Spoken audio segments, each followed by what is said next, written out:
Hey friends, it's Shirley Bofstra from the Home and Family Show, and today I want to solve that problem you have. What do you do with your orchid after it's finished blooming? I know a lot of you just throw it away. You say, oh, it's dead. But take a look at how beautiful. Let me just tempt you into wanting to have more of this gorgeousness in your house. And it is important to learn how to coax your orchid to live a very long life and to bloom again, because sometimes you may receive one of these as a special gift and it has sentimental attachment. So it's pretty simple, guys, and here's the lowdown. Okay, so when you receive your orchid, it looks beautiful like this. It's important to understand what makes an orchid happy. Number one, look at this. An orchid in nature is not planted in the ground. It grows on tree limbs, on the crotches of branches. It is an epiphyte. It's a plant that does not need soil to survive. But at the same time, look at all of these roots.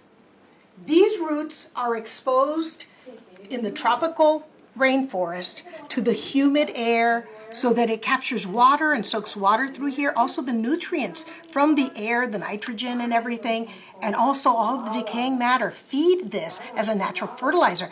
And do you notice something? Look how the flowers actually bowed over. They actually grow almost kind of like a vine down. That's why we use stakes. Does that make sense? So now I want to give you some hope with your orchids once it goes from this to this. Okay, now you'll say, Shirley, I had a beautiful orchid, but it's dead now. Look at it. And I look at it and go, well, you know, the leaves are looking good. They're green. I see the nice little aerial roots. This plant, my friend, is not dead. What it is it has finished flowering. Now it's going to enter into its dormancy period. But it's the time when you really start to take care of your plant. When you have something like this at home, you just make sure you water it once a week and you put it in a bright room. But when you want to keep your plant for keeps, here's the first step. Number one, find a really good spot in your house, near a window preferably, where you get nice bright light, but not direct sunshine beaming on this. You don't want that. It will damage your leaves, and it's not a good thing. But the reason why it's good to be near a window, because it will have that ambient heat, and it's very important for an orchid to be in a room that's about 70 to 80 degrees. That's extremely important. But even more important than that, if you want this to rebloom for the next season, it needs to have a change in temperature at night. That means in this room, near this window, hopefully it will become 10 to 15 degrees less. Those are magic numbers, guys. 10 to 15 degrees less. And then what happens is this will then hasten to create more buds for the next season. So remember, put it near a window where it's bright, not direct sunlight, and make sure that the temperature changes from day to night by about 15 degrees. And then something you may want to do is you may want to trim any of the dieback from your stem, because an orchid could live 50 years. I know some of you just have it for like 5 days, but 50 years if you keep it going. So what we want to do is we want to cut around the 4th node. And if you want to take a close look at this, this is a node. This is where new growth emerges on the stem. So we're going to go 1, 2, 3, 4. I'm going to cut right above that node. What's going to happen is that when it's time for this to continue growing from the tip, it will create maybe 1 or maybe 2 limbs from where more buds are going to come. And so that is the important thing. I want you to notice something else. I have this pot on a bed of gravel.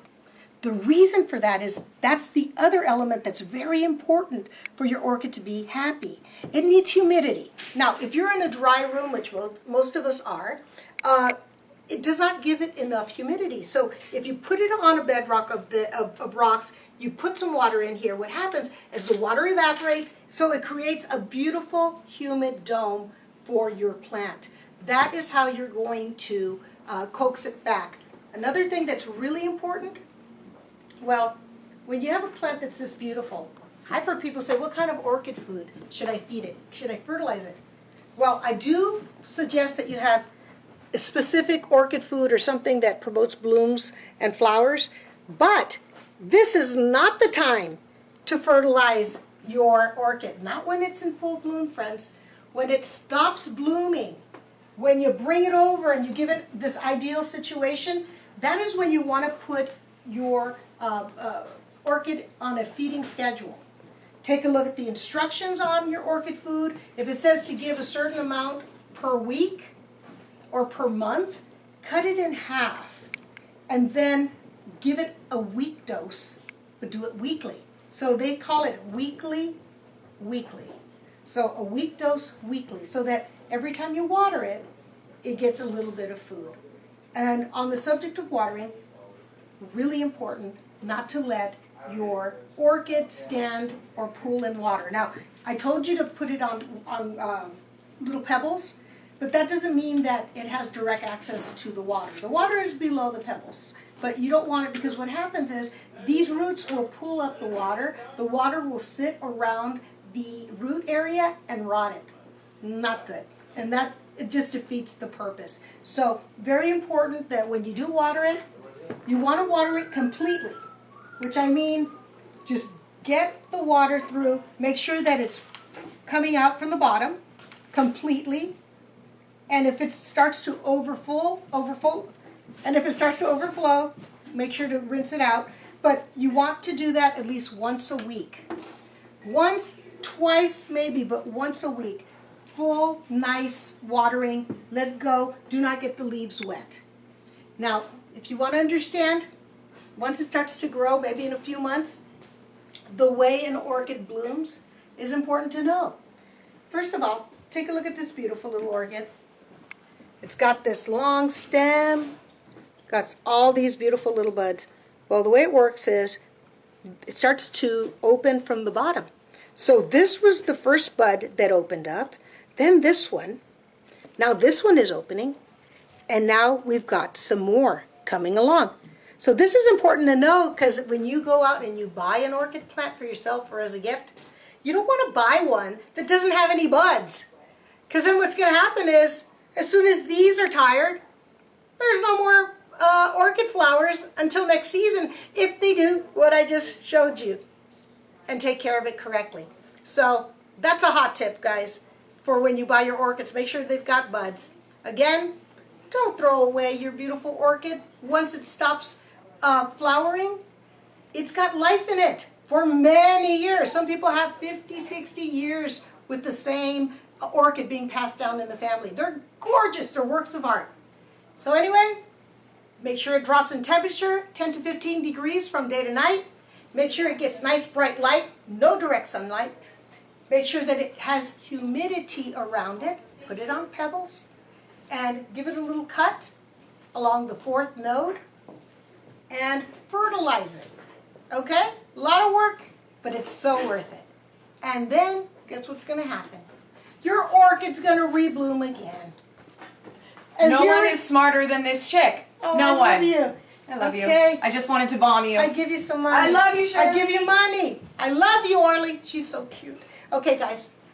Got it? Now we know how to take care of our orchids, bring them back to life. Hey, if you like these tips and you want more, watch me on the Home and Family Show weekly on the Hallmark Channel. And you know what? Visit their Facebook page. And visit my Facebook page, Shirley Bobshaw's Garden World Report. Bye-bye.